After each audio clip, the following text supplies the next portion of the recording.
Okay, let's talk about more bigs because I think the bigs are fascinating. I think they're fun. I think there are a number of awesome offensive bigs right now. But again, outside of like Shaq and Kareem and Charles Barkley, it's really hard, I think, to be a big and be in the conversation for like top 10 or 20 offensive player of all time.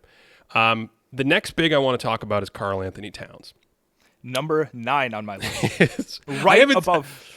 Yeah, it's so funny. I haven't seen Cody's list, but apparently I'm in lockstep with. Apparently, your list was the outline for this episode. So, Towns, he is obviously one of the best outside shooting big men ever. In the mid range and kind of diversity of shooting and all that stuff, I think there's other guys that you could put in there, but just his 3-point shot, the release, the fact that he can get it off so quickly, the step back, the volume, the percentages. I mean, he's absolutely ridiculous, Cody. And on wide open threes, we've talked about it when we did our 3-point episode. On wide open threes, for the last 3 seasons, Karl-Anthony Towns is shooting 45% on wide open threes.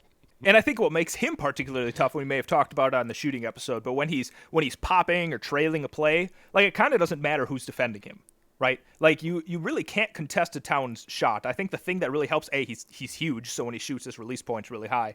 But the second thing is he doesn't jump very much on his release. Like Embiid kind of has this smooth jumper where he hangs in the air for a second. Towns just kind of has this like almost Marc Gasol like tippy toes, launch it. Quick, it's over. Like you can't contest that. So even if you are defending him, that 45%, I don't know what it drops down to, but it's still a really, really good shot, and it causes all kinds of gravity issues for the other team.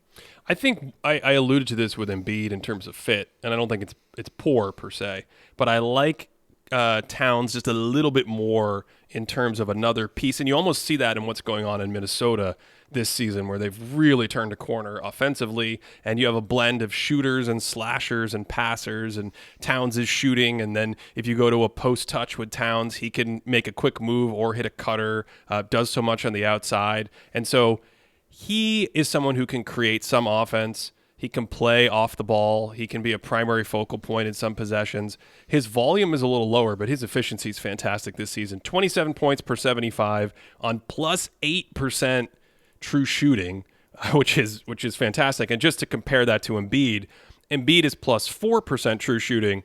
But as I said, Embiid has one of these volume things, which, could break the meter, if you will. Embiid is at 34 points per 75 possessions this year, which even with the league environment, when you adjust it, is still going to come out to one of the highest volume scoring regular seasons ever. I think the other thing about Towns, and I think this is the underrated part of him, is his driving ability as a big man might actually be more of an outliner than his shooting ability. Because when you look at raw, like the amount of times that he drives, like per 75 possessions, he might be the only big man that's over 8. He might be the only big man that's over 7. Like, we're talking about a guy that if you get a slower big on him, he is charging to the basket, and he's one of the most athletic finishers. I don't think he's not necessarily one of the best finishers, but again, kind of in this Ja Morant mold. And I'm not saying he's like Ja Morant like this. He doesn't have that sort of bag of tricks. But as a big man, I don't know if we've ever really seen somebody that size be able to take it to the hoop like he does. He posterizes guys. He draws fouls. He gets very angry when he doesn't draw fouls. I don't know. So I think that combination of, like, if you close out too quickly, he's going to drive. And if you don't close out quickly enough, he's going to hit a 3. So I think that back and forth on his game is really valuable. Is this like equal opportunity offender day? We're just going to make sure we get every fan base slightly agitated by every player we cover for their team. Towns, by the way, 67% at the rim. And you mentioned the drives. You pulled it. He's got about 8 drives per 75. Just for comparison, Durant is under 10. He's at 9.5. LeBron is at 8.5. Chris Paul is about 12.5. So Embiid is at 6. So this is a guy who, again, going back to what I was saying about fitting in as one of the nodes in a flowing offense, he doesn't just shoot at the top of the key off the catch. He can also put it on the deck and attack. And I think that's been a dynamic part of his offensive attack. And now with what's going on, Minnesota has moved up to one of the better offenses in the league. And now Towns' offensive on-court rating this season is 118.5, which is just, I'm still not used to these numbers, Cody. No, absolutely not. Especially lately. It's like, oh, the last 20 games, so-and-so's been 120 or something like that. It's like, what's happening? Yeah.